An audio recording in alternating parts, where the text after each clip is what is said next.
था और वो डीओ नोट की तरह उन्हें लग रहा था, इसलिए उन्होंने खारिज कर दिया है। तो क्या प्रतिक्रिया सर है? देखिए, उसको दोबारा से जो है वो नियमों का हवाला भी दे करके और जिस तरह से माननीय विधानसभा अध्यक्ष ने कहा है, उनका ये प्रेरोगेटिव है कि वो रिजेक्ट करें या उसको आगे प्रिविलेज कमेटी को भेजें।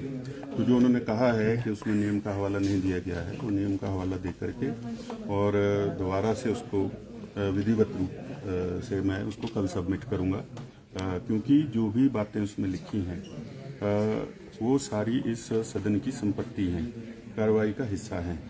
तो पूरा जैसा वो चाहते हैं नेक्स्ट लगा करके सब कुछ वो सारी चीज़ें, क्योंकि ये गंभीर मसला है और सदन के अंदर झूठे आंकड़े देना, झूठ बोलना, आज भी आपने देखा कि विपक्ष को कितनी बार वॉकआउट करना पड़ा है। तो इन सारी चीज़ों की गंभीरता को देखते हुए इसको दोबारा से कल मूव करूँगा।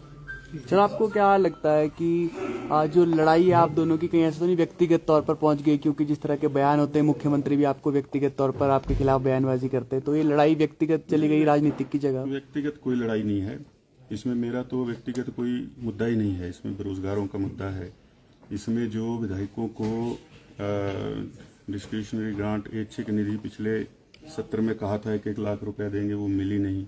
जब सदन के अंदर कह दिया और मिली नहीं और कहा कि 3 दिन में 4 दिन में आप ले लो, आ जाएगी, ऐसी बातें हैं। और साथ में जो लगातार बजट पेश किए गए उनके अंदर जो बजटरी प्रोविजन करके तभी बजट का हिस्सा बने होंगे, घोषणाएं की, उन पर जो काम नहीं शुरू हो रहे हैं, तो इसका मतलब है कि लिख करके जो दिया जा रहा है और जो बोला जा रहा है वो कुछ और है और धरातल पर जो हो रहा है वो कुछ और है।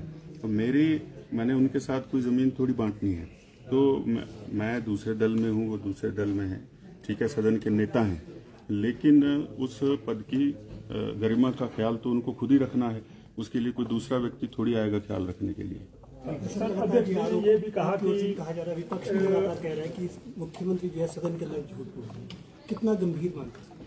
देखिए, इसीलिए तो ये विशेषाधिकार हनन का मामला उठाया था मैंने कि आज जो है नेता प्रतिपक्ष ने भी कहा है, जयराम ठाकुर जी ने, कि लगातार अंदर झूठे आंकड़े जो हैं वो दिए जा रहे हैं।